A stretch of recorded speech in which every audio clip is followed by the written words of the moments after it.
Yeah, actually, the more you mention it, it does feel like, Yeah.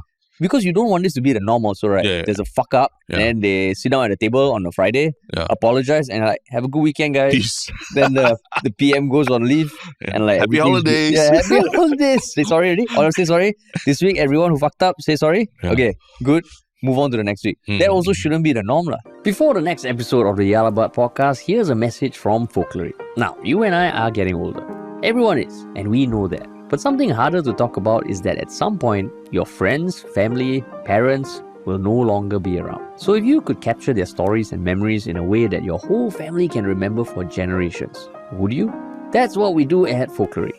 We interview your loved ones about their life stories and favorite memories and turn those conversations into personalized podcasts that your family can listen to whenever you like. All done in as quick as 1 week. For more info, check out folklory.com or click on the link in the description. And now, on to the podcast. What's up, everybody? Welcome to another episode of Yala, your thrice weekly podcast where we talk about the hottest news with a touch of what, Terrence? Good old humor. Good old humor, man. Yes. This is actually the first episode post live show that is just you and I without a guest, lah. Yeah, it's been a while. And maybe people thought we were done for the year. Yeah. But here we are. Maybe we thought we were doing like a PM Wong, that he's on leave from 21st to 31st December. That was damn funny to see, lah. Yeah. Right. But do you begrudge the Prime Minister taking like 10 days of leave?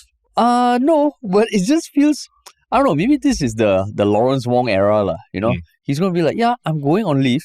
I'm going to get my PMO office to issue a statement saying that I'll be on leave. And that, I mean, maybe last time also they did, lah, because in this announcement, there was Gan Kim Yong, as deputy PM. He will be the acting Prime Minister. Yeah. I remember reading that about other PMs, but it just feels like.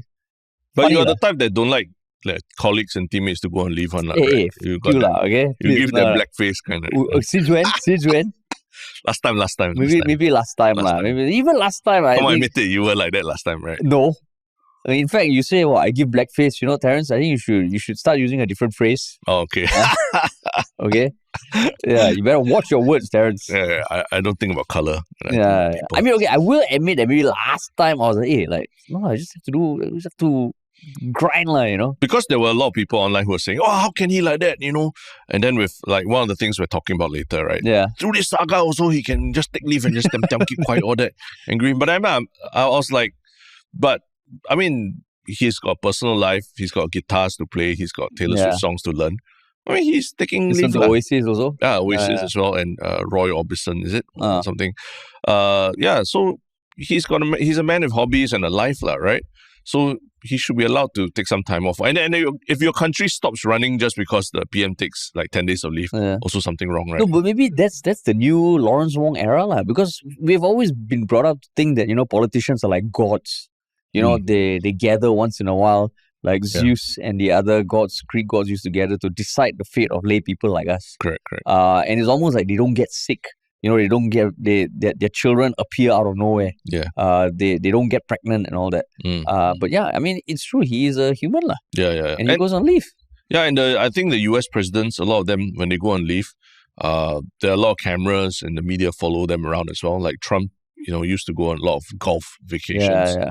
Obama, I think there are photos of him at the beach with his kids and stuff like that. I mean, okay lah, right? Yeah. Your criticism here and there, but I think we should move away from demonizing someone because they went on leave, right? But what you say demonizing is just an announcement, right? You mean online? Online.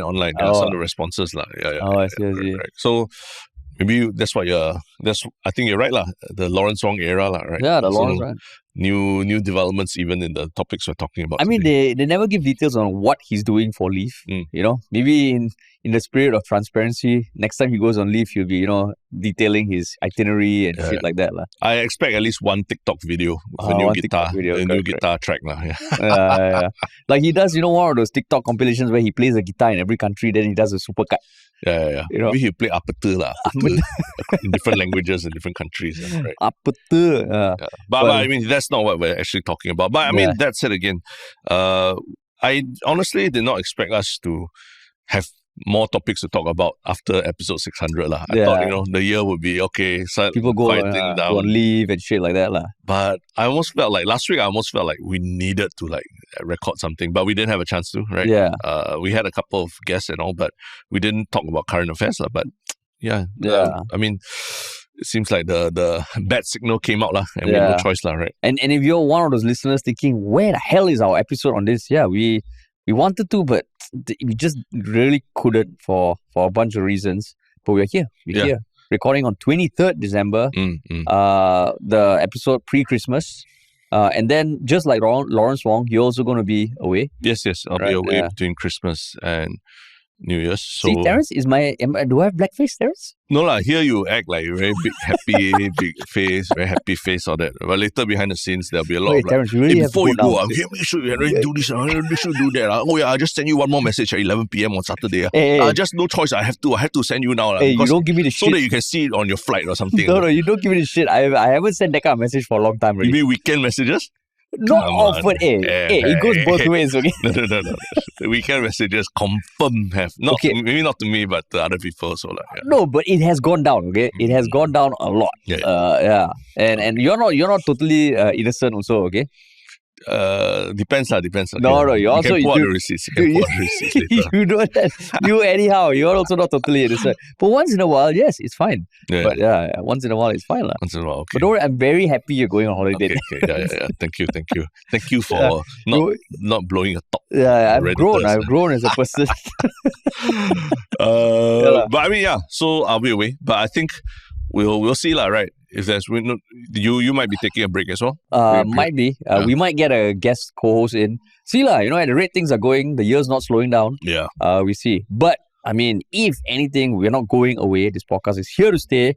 We're still marching towards Yalabat 1000. Correct. And we'll go on. Today we'll be answering issues about identity. Correct. Big issues about our identity, existential issues, right? Yeah, exactly. But before all that, if you're new here to the podcast, please like, share, follow, subscribe.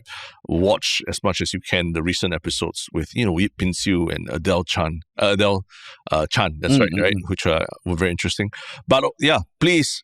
Do all the things you need to do to make sure that you don't miss episodes of our podcast. And if you want to work with us, you can drop us a message at contact@ministryoffunny.com or just check us out at ministryoffunny.com and leave us a message there. Cool. All right. It's been a while since we talked about news, and this one's a big one. Yeah. So just alluding earlier to last week we were like, there's a lot of big news topics, we should jump on it, right? Yeah. I'm kind of glad this one we waited it out a bit because there were real developments over the course of the whole week, right? Yeah. That give us a bit more time to let the dust settle, and we can have quite a long discussion about it. Yeah, because what is this? It is the whole saga around NRICs in Singapore. And it all started on 12th December when I think she can be credited as the one who got the ball rolling, Bertha Hansen, who has been on this podcast. Yes. She posted on her Facebook page on 12th December that there was this new tool that was released by ACRA where you could search individuals and get their NRIC number. And you didn't even have to pay or log in anywhere. You just key in their name and you get their NRIC. And she said she even tried it with, prominent individuals, people who have or don't have businesses, because that's what ACRA is, right? ACRA stands for, what does ACRA stand for? The Accounting and Corporate Regulatory Authority of Singapore. So basically anyone who registers a business and all, you have to have your ACRA profile. So she posted something that, there's this new tool. Isn't it a bit weird that they display NRIC so publicly? And she got in touch with the MDDI, the Ministry of Digital Development and Information. She called the PDPC, which is the Public... Data Protection. Right? Yeah, Public Data Protection. And she got some responses which didn't really... Personal Data Protection Commission. Sorry. Personal data. So with PDPA, all comes from them. Yeah. And she wasn't given assurance about this being a bug or anything. In fact, in some ways she was gaslit, kind of saying that, it's part and parcel of the process, nothing's wrong, blah, blah. So that picked up a lot of steam. And I think over the next few days, MDDI, they did respond kind of like downplaying the severity of this and trying in their own convoluted way to explain why it was not that big a deal. But then the twist came that on 19th December, there was a press conference with 3 individuals, Jyotio, Indrani, and the CEO of Accra. And there was a 2-hour-long conference, and they actually apologized that it was a miscalculation on their part. Accra Chief Executive Chia Ten Hui Min, it was an error. And it was, we can go into the details about what they say, but essentially, there was a screw up, some gaslighting, and then an apology, which in itself feels very un-Singaporean. Correct. But before we go deeper into discussion, shall we set some parameters, right? Sure. Let's try not to use gaslighting or the word gaslight. And I say this, in spite of my feelings about this whole incident. I say this because the moment we use that term, it kind of immediately attributes intent to something that someone is doing, right?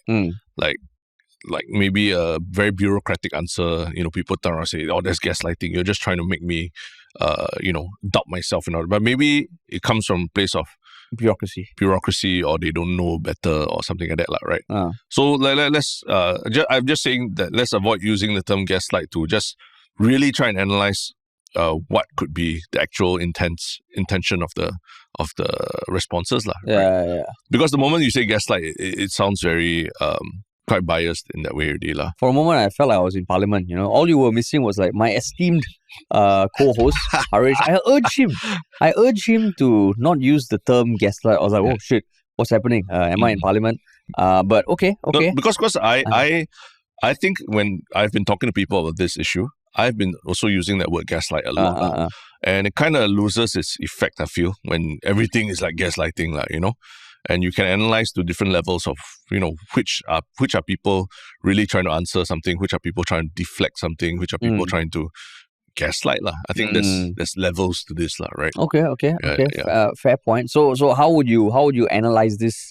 How would you start off? I think just to the earlier point of what Bertha Hansen and her exchange with someone from the government or ACRA about it, it was a very bureaucratic non-response, if anything, I would say. There were a lot of things about like, give us 10, 15 days and blah, blah, blah, and things like that. Right? Just to clarify, it wasn't from Accra. It was a Government Data Security Contact Center, the GDSCC, and also someone from the PDPC. Yeah. So she got very bureaucratic non-answers, right? Yeah. That were also very confusing to try and decipher what exactly was happening. And we, having spoken to Bertha, we know she's all about you got to be very clear and concise in your communications, right? So in that sense, I wouldn't merely say that he's trying to like gaslight her, right?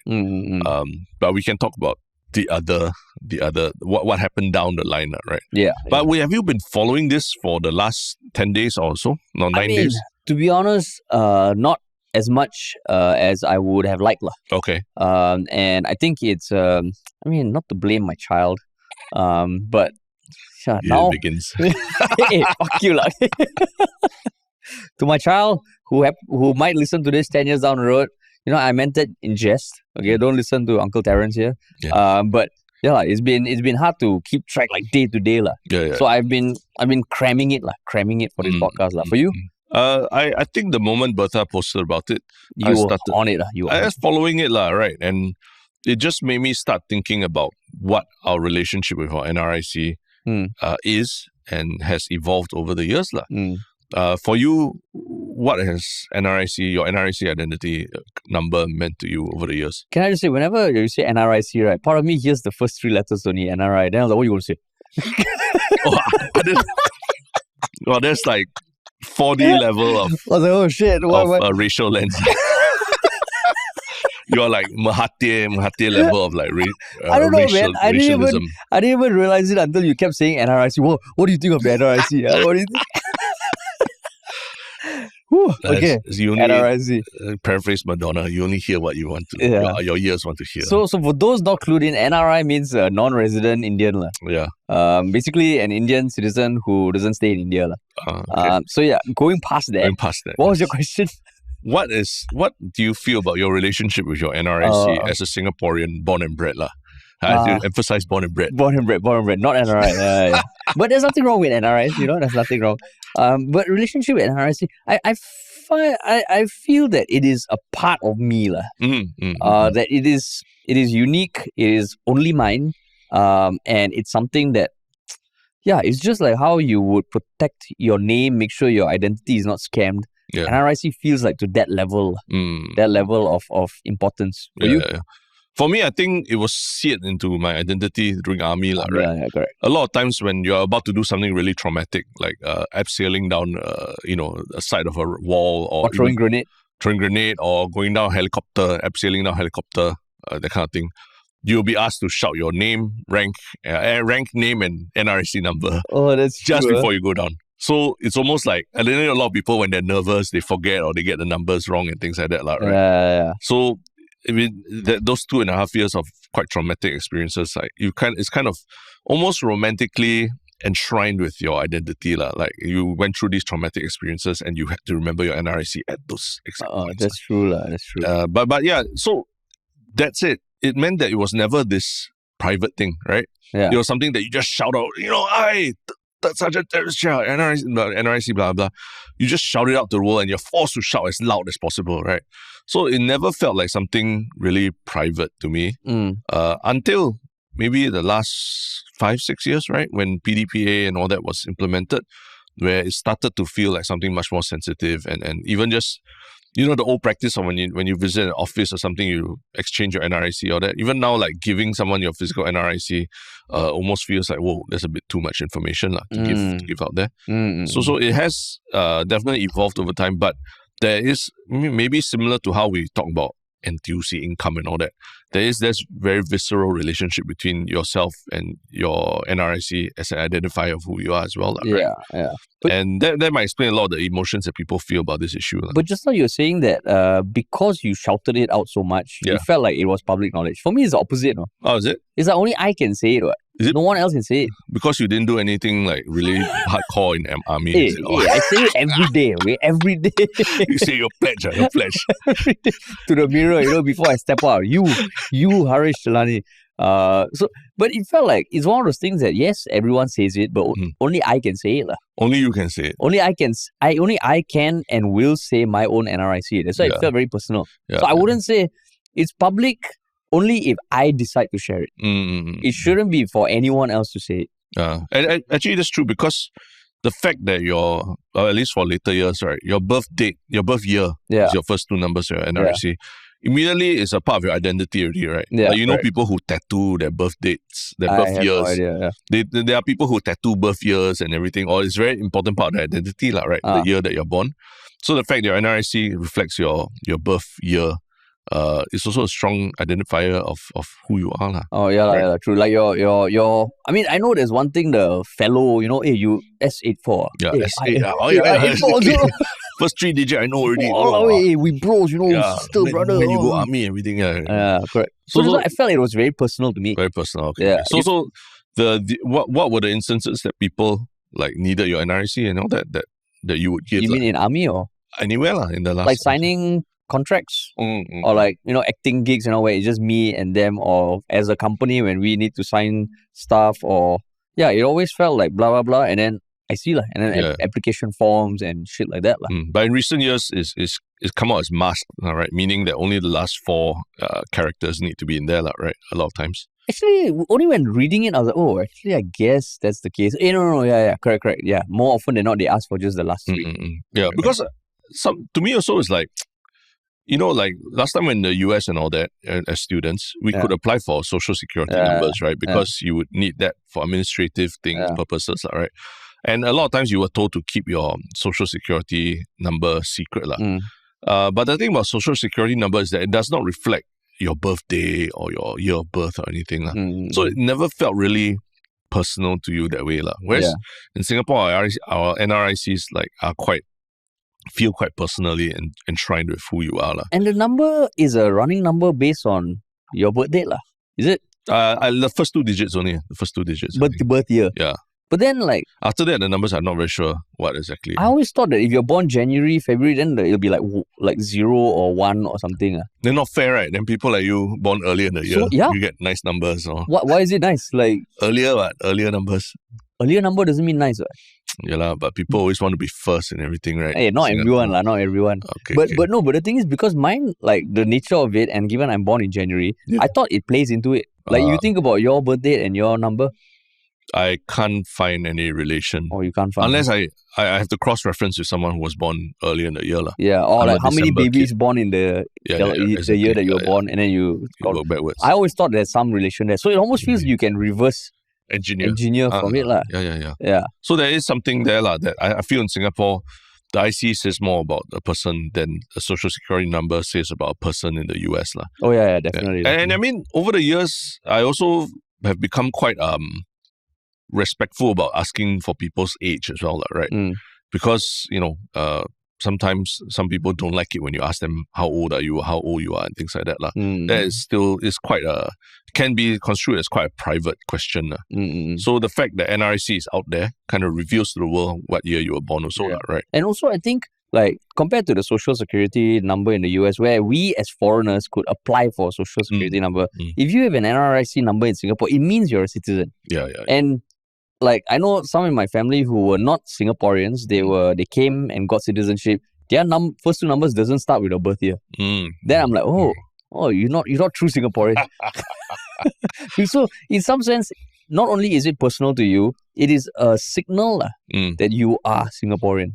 Or whatever it means to be Singaporean. Correct, yeah. So yeah, I feel it's deeply personal, man. And that's what, over the course of the last week, conversations with people, I think people have even between you and I have different views about how important NRIC is as a private thing, right? Yeah, correct. I think for you said it's very personal, and in some way it can be made public, but it needs to be done on my terms. Okay. You don't go and tell people my IC number if you know . But for you, it's I can tell anyone, right? I mean, I've been in the most embarrassing situations I've been where I had to shout out my IC number already. So that's serving your nation is embarrassing, is it? No, hanging upside down after you fall off like a wall or something like that. And then being forced to shout your IC number. After you fall? As in, you're trying to, let's say, like last time we had to do a lot of abseiling, right? Abseiling, you had sort of to get to L shape on a vertical wall. Sometimes you lose footing and then you're hanging upside down. And then you have to say your IC number while hanging upside down.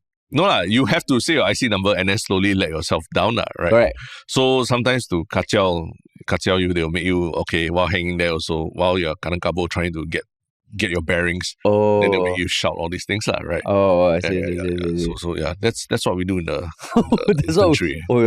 Thank you, Terrence. Thank you, Terrence. But anyway, so different people have different feelings about what NRIC means to them.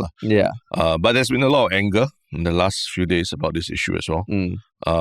So when you first understood that there was this anger, were you very perplexed by it or what? No. I mean, it was one of those that I said, when I read up about it, or at least heard last week before I could deep dive, it was more, you can find out the NRIC of anyone in Singapore just by keying in their name for free. That's where I felt that feels like a breach of privacy.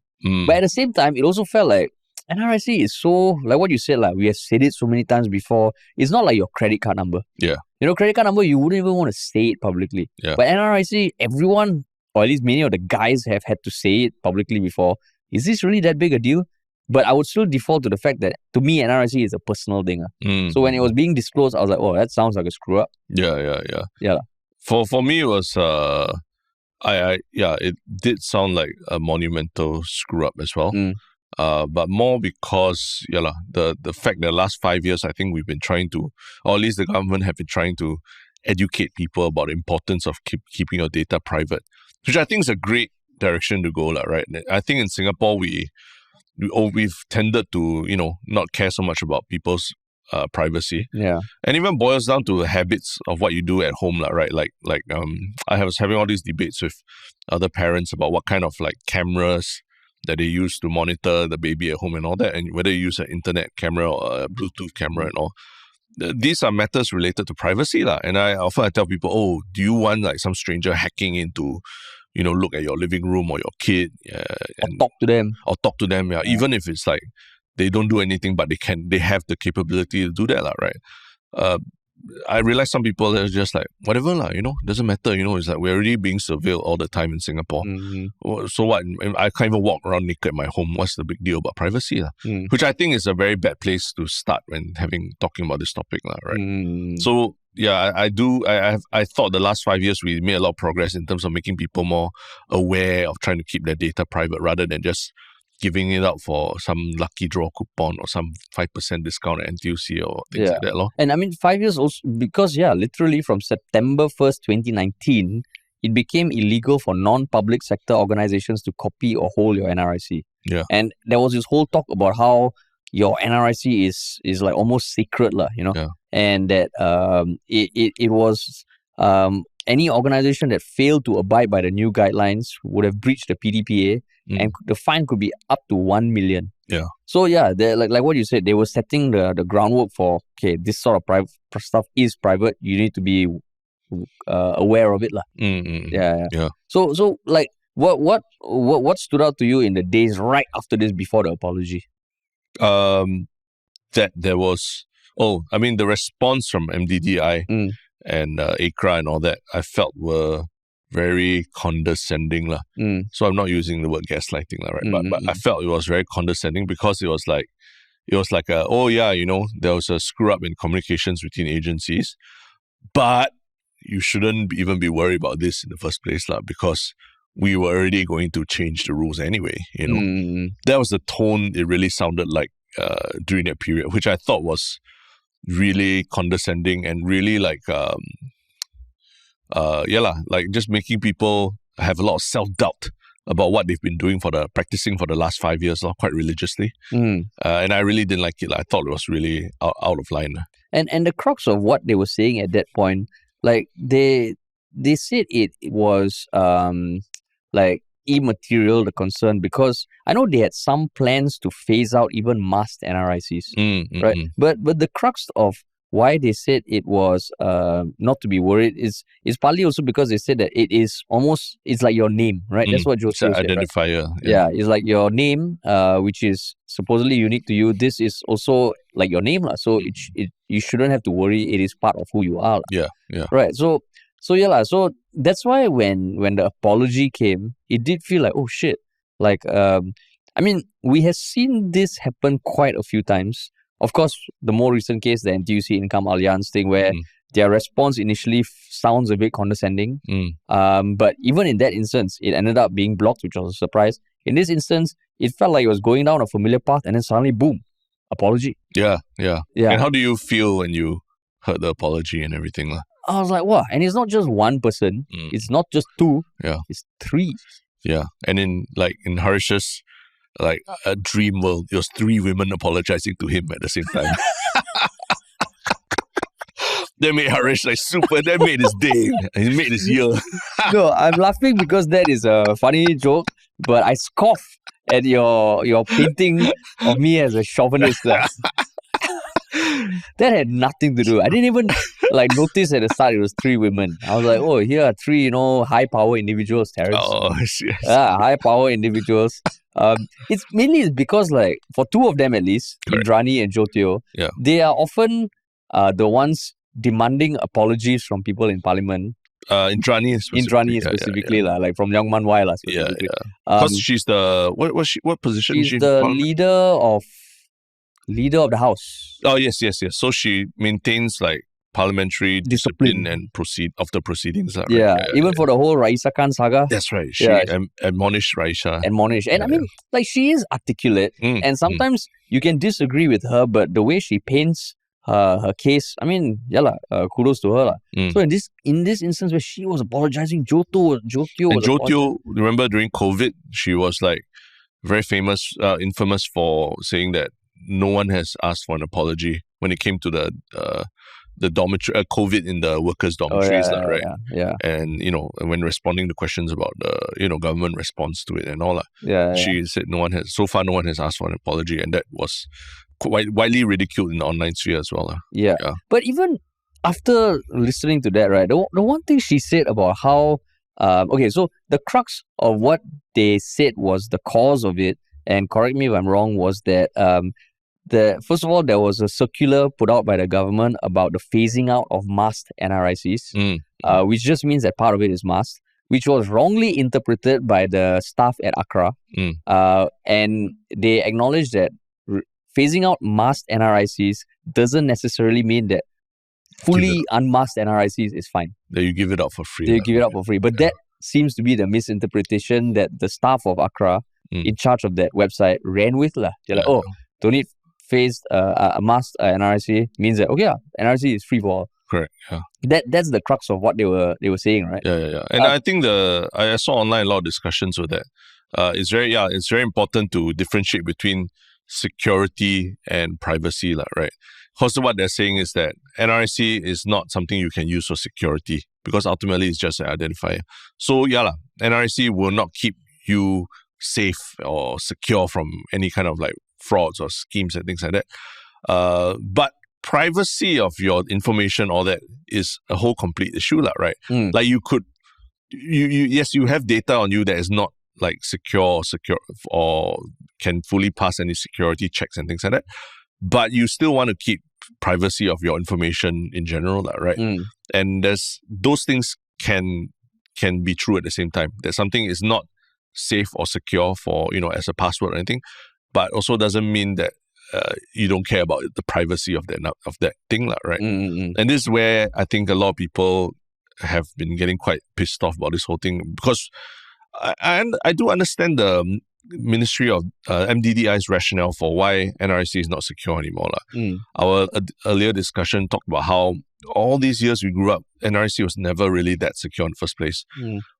Then over the, maybe in the last 5-6 years, right, we've come to realize, maybe we should try to train people to keep their private information more secure and all. But there was one big thing since 2019 and now, right, which was COVID. COVID and now everyone whips out the phones and trace together and QR codes and things like that. We've all just become so used to using like SingPass, for example, to access essential services, right?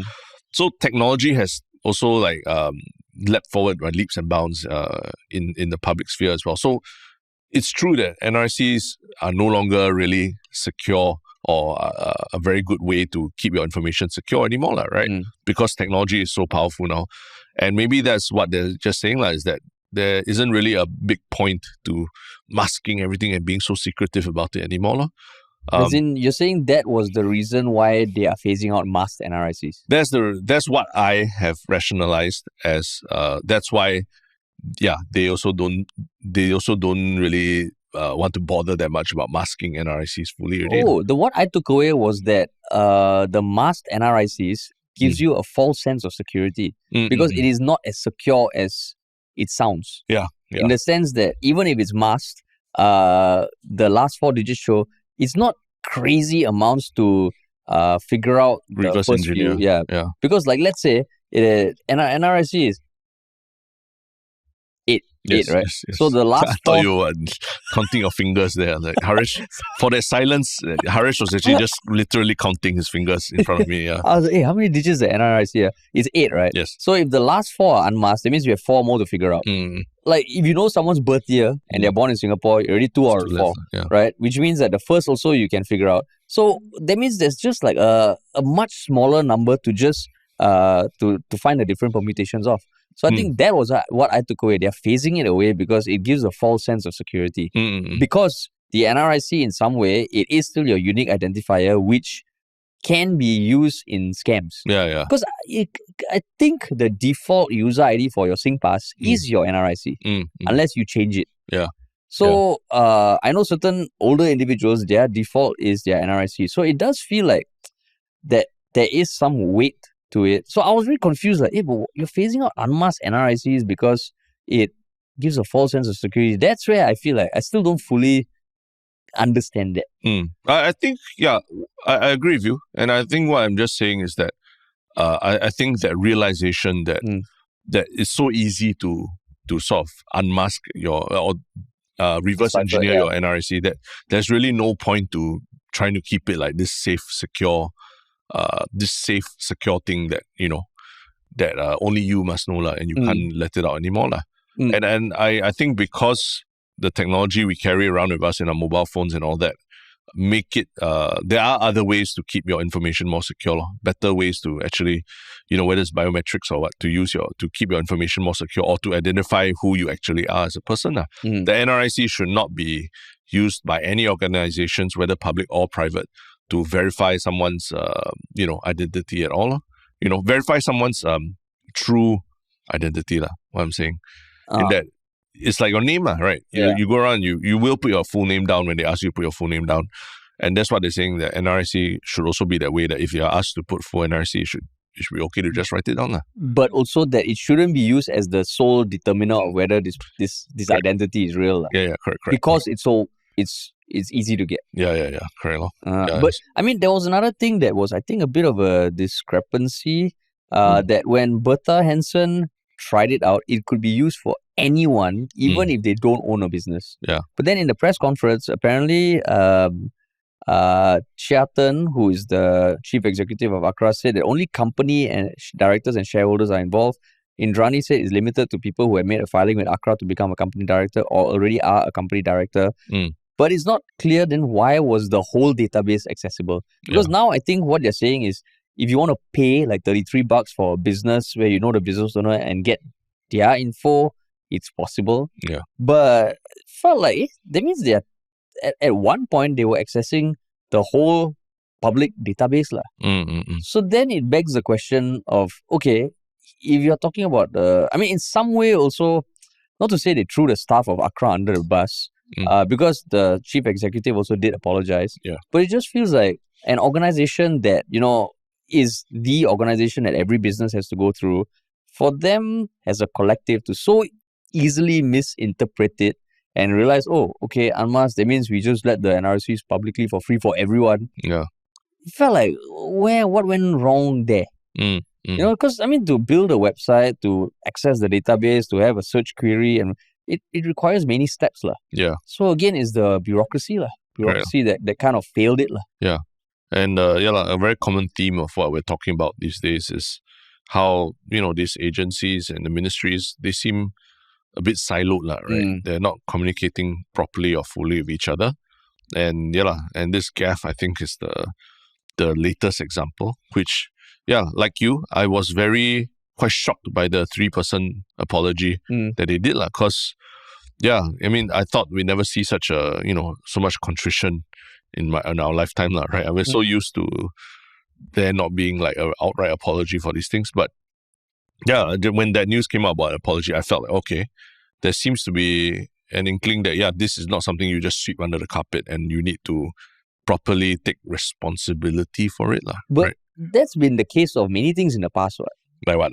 Like the whole MRT disruption last time, the Simply Go thing, it always felt like we were trying, there was an explanation that was being shoved down our throats. So this one, does it make you feel anything different inside? But maybe like what you're saying, the fact that it was Indrani Raja and Jo Teo who apologized, who I never really hear them apologizing unreservedly, right? Yeah. That was quite a, I don't want to say pleasant surprise, but it was quite a big historic deal. Historic thing for me. And nothing to do with the fact that the women, they're very powerful, strong, members of parliament or ministers, right? Yeah. So it just felt like, oh, is this something under the new Lawrence Wong leadership that we will see more of, where they really actually apologize for mistakes made? Yeah, and even in October 14, they reversed a decision on a potential commercial deal, which was the income alliance thing that everybody thought would go through. Yeah. And then now got apology. Then now he going for holiday in December, New Year, and he's not afraid to just be like, I'm going on leave, man. Yeah. You all handle it, apologize and move on. Because 21st, right, he went. So last Friday, he was like, you three of you go and apologize. Say sorry, Peace. Peace out, guys. But here's my question, right? Responsibility is one thing, lah. Accountability is another, lah, right? And accountability meaning, yes, you can be responsible for something, but do you just say sorry, or you say sorry and will there be a penalty involved, lah, right? That's being accountable, right? What do you think? Like, do you accept the apology and okay, everyone screws up once in a while, let's move on, or you think there needs to be more heads that roll? Actually, that's a good question. I think, it almost feels like it can't just be an apology because, okay, on one hand, like what you said, 5 years ago, they were kind of telling us, this is something you need to protect because it is private, it's valuable. Then for 4 days, to just expose it all to the public. Yeah. And then now they're saying, okay, we know it's private. Yeah. We won't expose it anymore. Yeah. So it almost feels like for 4 days, someone just pulled down your pants. And then now they pull it up and say, sorry. Okay, you need to be, So then it feels like, hey, shit, is it just an apology that suffices? Doesn't feel like it. Yeah, I was talking to some small business owners recently, and I also raised the point about, wow, apology unprecedented from ministers and all that. Then to them, they said, like, so what? At the end of the day, when we miss a filing for ICRA, or we miss something for paying CPF or by 1 day, 1 hour, 1 day or something like that, you immediately get fined. It's like straight away, no questions asked. Like especially for like paying CPF, these kind of things. Whether you're small business, big business, you miss the deadlines or you get fined immediately. That's called accountability, right? You made mistakes, you account for it. So why is it then when ICRA does something that's so against what the PDPA and all that have deemed important, right? And upset the public interest and all. No, there cannot be a penalty for them. They have to, they apply those standards on, people who run businesses, small business owners here. Why not themselves as an organization? Right. Because it literally says in the 2019 announcement that organizations that fail to abide by the new guidelines, which is, to protect NRIC, could be fined up to 1 million. But ICRA is not subject to the PDPA. Yeah. True. But at the same time, actually, the more you mention it, it does feel like, because you don't want this to be the norm also, right? There's a fuck up, and then they sit down at the table on a Friday, apologize, and like, have a good weekend, guys. Peace. Then the PM goes on leave, and like, happy holidays. Happy holidays. Say sorry already. Or say sorry. This week, everyone who fucked up, say sorry. Yeah. Okay, good. Move on to the next week. That also shouldn't be the norm, Yeah. So we shouldn't. Actually, I think we should. There should be more expectation that, okay, what are the repercussions of this? Especially public institutions, right? Yeah. You want to set example for, you say that everyone should follow by the letter of the law, right? And you yourself should set example. You should be even beyond the letter of the law. Like, there should be some kind of repercussions, right? Whether financial or what, for a big screw up like this, no? Like all of them walk around with their NRICs on their t-shirt for 1 month. But for what? Everyone already knows. You just look up. Now cannot already. No, I mean, but more seriously, people are saying, should, say the head of ICRA step down because of something like that, to take accountability, to be accountable for the mistake that happened. I mean, interestingly enough, like a developing story starting this morning is that 3 high ups in SingPost were let go because of some whistleblowing report that they sounds like a minor issue where they just updated some stuff about delivery status and they were let go. So it feels like, okay, there might be something deeper there. But in this case, I mean, NRIC for anyone in Singapore, not just a small pool, I don't know whether like someone stepping down makes the most sense, but it feels like how when banks go down, right? The banking system goes down, there's a fine. Yeah. And you can argue that for a huge ass bank, a fine of like a few million is really nothing. But there's still a punitive measure. So in this case, it does feel like if you want to walk the talk, there needs to be something actionable or something tangible. Yeah, correct. Yeah, whether or not it's someone who steps down, I don't know. But there needs to be something. So that's where, now that Lawrence Wong's in charge, like, will there be more accountability that way, right? I think people don't want to just hear sorry all the time. Although, yes, it was unprecedented in that way. But this one is like quite a big, it brings up the topic of transparency, right? And I think you see a lot of, media discussions about transparency in the wake of this whole thing. So if maybe on the flip side for PM Wong, like he was all set to go for his holiday on Saturday. Yeah. Then this shit happened. Then he's like, guys, Yeah. okay, I will deal with this when I come back. Yeah. Just don't fuck up again. And then come back, because I'm sure this will be raised in Parliament. The one thing we know, confirm this will be raised in Parliament. The next sitting in January. Yeah, in January. Yeah. So there might be something that happens. There might be something that happens, but yeah, like who would have thought? December news so close to Christmas. Yeah. And it's just one of those things that what a year in terms of since Lawrence Wong took office and everything. Oh, speaking about the repercussions of this, I think some people share on Reddit emails they are receiving from potential scammers already banking on this. Correct. Like I think the text is like, we have info that your NRIC data may have been leaked. Please click here to verify and all that. So this sort of scammers, they will jump on everything. And you can also imagine, like, when this was discovered, who knows, someone created a bot to just go into the website and like dig up everything, dig up as many NRICs as they can, and do whatever the fuck they want to do with it, Yeah. So I think that's a very good point. Also, is that Singapore, even the statistics bear themselves out that we are one of the most targeted, scammed, right? the most scammed countries in the region, if not around the world, right? This is a gold mine for scammers because it's not about necessarily logging into your bank account, but it's just about convincing you that I'm an authority that knows who you are. Yeah. Because I know your full name, I know your NRIC, and you got a package that is stuck with customs, and now you pay $2,000 to clear your name. Yeah, it's an additional line of credibility. What's the term? Social engineering. Social engineering. Yeah, social engineering. So that's the bigger thing about it that I think all the data, what do you call it? Data analysts and all can tell you that, NRIC at the end of the day is not very useful there. But when it comes to scammers, all this is like a gold mine that they can use to really a new level of scams that they can develop to con people into giving more data. Yeah, and I mean there are people who are more vulnerable to scams, especially the older folk. Yeah. So imagine someone calls them and they say, okay, I know your NRIC number. Oh, your next of kin, your son. Okay, let me pull up his NRIC. Yes. We are official agency. Yeah. And he's in jail right now. Yeah. Yeah. Then it just like what you say, it gives them another line of credibility, which then means that who knows what data was accessed, right? Now with all these AI models, you don't even need to be a coder to create a bot that can go to a website and scrape all the info, like thousands per second. Yeah. So that's why, to my earlier point, I can see where they're coming from in terms of saying that NRIC is not a very secure identifier of who you are, or a safe place to store your data and all that. But there are people who are very creative with using your personal data, like your NRIC, to make you do stupid things that you would not normally do, right? Yeah, man.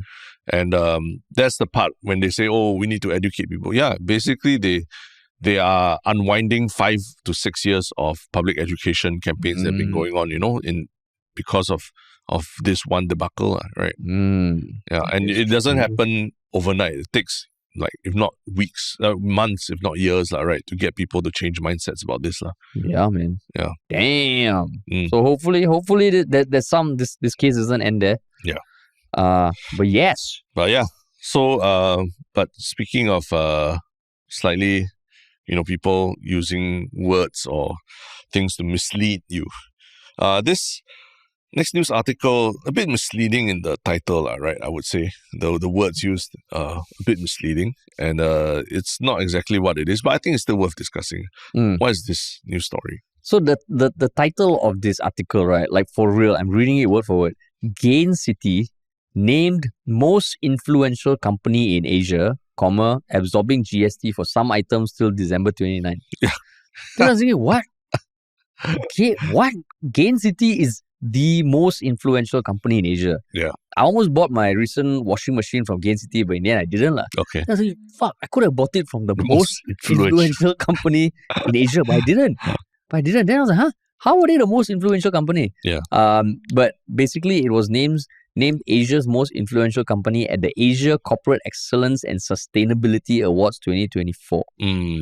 So influential in sustainability, right? Yeah. So basically, it recognizes Gain City's achievements in customer centricity, innovation, sustainability, and operational excellence. So yeah, it just felt like, whoa, this came out of nowhere. Yeah. I mean, apparently it was cited for its innovative practices and comprehensive services and all that. Then I'm thinking, what kind of award is this? But when you saw this, like, what came to mind for you? Yeah, I was very the headline really pulled me in because I was like, Gain City. I mean, I know of it as a electronics retailer, but named the most influential company in Asia. I'm like, what do they influence? Like, other than like washing machine decisions or whether to buy a Dyson or something like that. What have they influenced? And what does it have to do with absorbing GST until the end of the year? So the headline was just, I think it omitted really key details, right? I think influential in sustainability and also and we'll be celebrating it by absorbing GST for items until December 29th. Yeah. But that's what made me click on the article. And just hearing that, Gain City actually is one of Singapore's 2 designated air conditioner recyclers as well, right?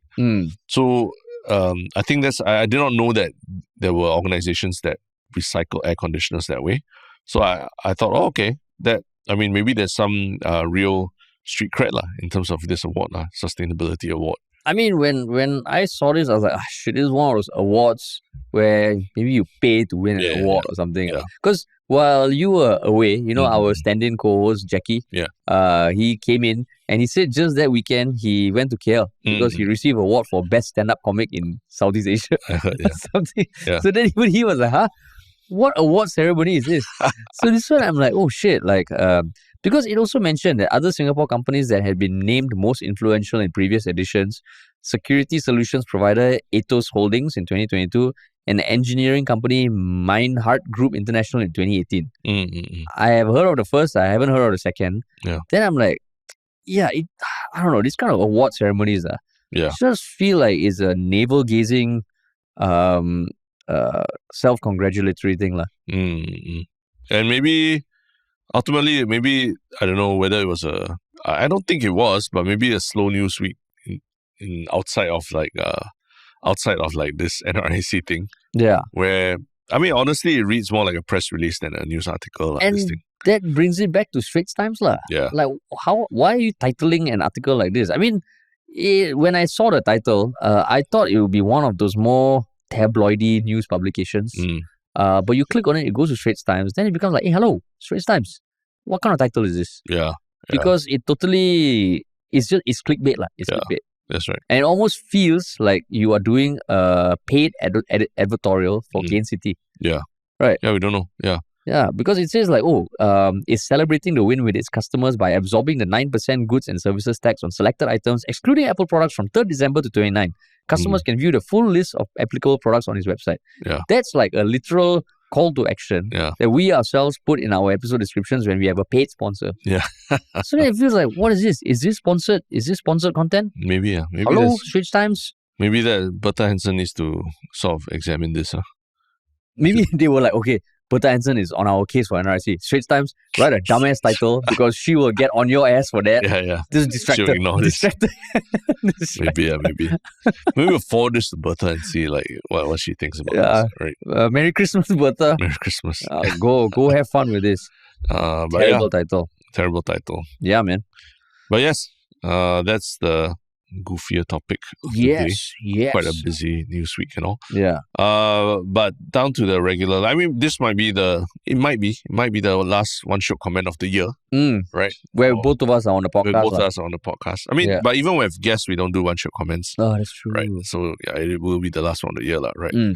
So what is your one Shiok comment this time? My one Shiok comment is a email from someone to contact at Ministry of Finance. I mean, because it's an email, I won't say the name, but basically they say they're enjoying the new Tell You First series so far as Yalabat, have been listening to Yalabat for a year and just recently started listening to Tell You First, which is our other podcast series.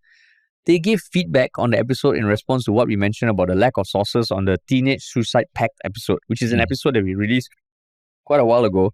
And they managed to dig up a whole bunch of publicly available articles and stuff you really have to dig for, and they sent it to us. And yeah, so basically they did research for us. I mean, we're not going to change the episode, but I'm like, oh shit.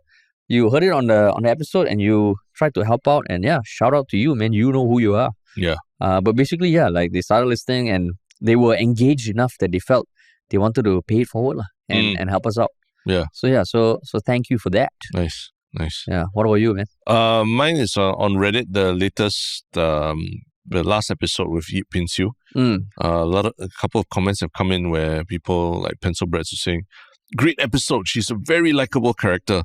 Really appreciate you guys as interviewers too, through tact and properly curated questions. And also, other people, Original Goat one saying, nice episode with Pin Siu. She's really articulate and entertaining. No wonder she's such a great advocate for her causes. So I mean, I'm hoping more people also watch the episode, even though now it's Christmas period and all that, because I think it was a great conversation. And hopefully next year when the World Championships are in Singapore, we'll have her back on again after she breaks her world record or something. And like her wedding also, right? Oh, yeah. Her big wedding and all. Yeah. Either after the world. One of those two. After the wedding. World-shattering events in life. Yeah. Cool. And what about your one Shiok thing, man? My one Shiok thing is actually a book that I'm reading now. It's called Flatland. Is a satirical novella by Edwin A. Abbott, published in 1884. So it's a book about written by supposedly a square, and it talks about the two-dimensional world of Flatland where this square is from, and it's written as like sort of a critique on the hierarchy of society back in the day, of Victorian culture back in the day. And what's also interesting is that because I think it's written by someone, I think he has a mathematics background as well, but it's a very interesting exploration of let's say a character in the two-dimensional world. What happens when that character is exposed to the one-dimensional world and the three-dimensional world? So there's these really interesting instances where he walks into the one-dimensional world, which is called line land, like straight line land, and he interacts with the beings there, and there's very interesting conversations with him trying to explain to them what two dimensions is, and vice versa, when a dot appears in Flatland and suddenly expands into a circle, which is actually a sphere moving through two dimensions, and then he cannot fathom like what it means to have height, like to go up and to go down. You only understand north and south, but you don't understand up and down. So it's a very interesting sort of like almost like a mind-bending thing, thinking about what a being from a higher dimension would feel like when you meet them for the first time. And it's a fictional story, a narrative. Yeah. So there's a character. Yeah, character, and he just spends a lot of time describing what his world is like, how they understand things in their own dimensions, and how he explains to beings from other dimensions what he sees. Yeah. So it was an inspiration for a lot of stories, and I think this book was also, I came across it because I heard that Christopher Nolan and Kip Thorne both read this book before they did Interstellar as well. Oh. And just the understanding of what like a being from another dimension talking to you might feel like. That's what's very interesting about it. It made me think a lot about society as well, how we think about how other people live and why we might be completely oblivious to how people in other societies live, right? So it's an interesting book. I mean, in some way, I grew up in Tampines, so I was only familiar with the East-West line and the North-South line. Correct. That's Singapore for you. Yeah, and I almost thought, you tell me anywhere you want to go, I can tell you how to go. Yeah. The moment the circle line came, right, your conception of Singapore just changed. Yeah, I cannot. Like now, you ask me how to go from point A to point B. Now, wow, everything else is like 5 dimensions really. Yeah. I cannot. Like I have to refer to Google Maps. Correct. But there was a point in time where it was you just knew. Yeah. Correct. Yeah. So that to me was like, wow, this is out of my league. Yeah. It's kind of like the first time when I flew a drone. Like a drone, right? Usually when you race electric cars, remote control cars, you kind of understand you are operating on the plane. That's true. The moment I started using a drone, I'm like, oh shit, this is what it means to like go up and down and rotate and things like that. And so yeah, there's a bit of that feeling when you read this book as well. Yeah. Interesting. Okay, my one Shiok thing is I think either of us have spoken about this guy in the past, Matt Davella.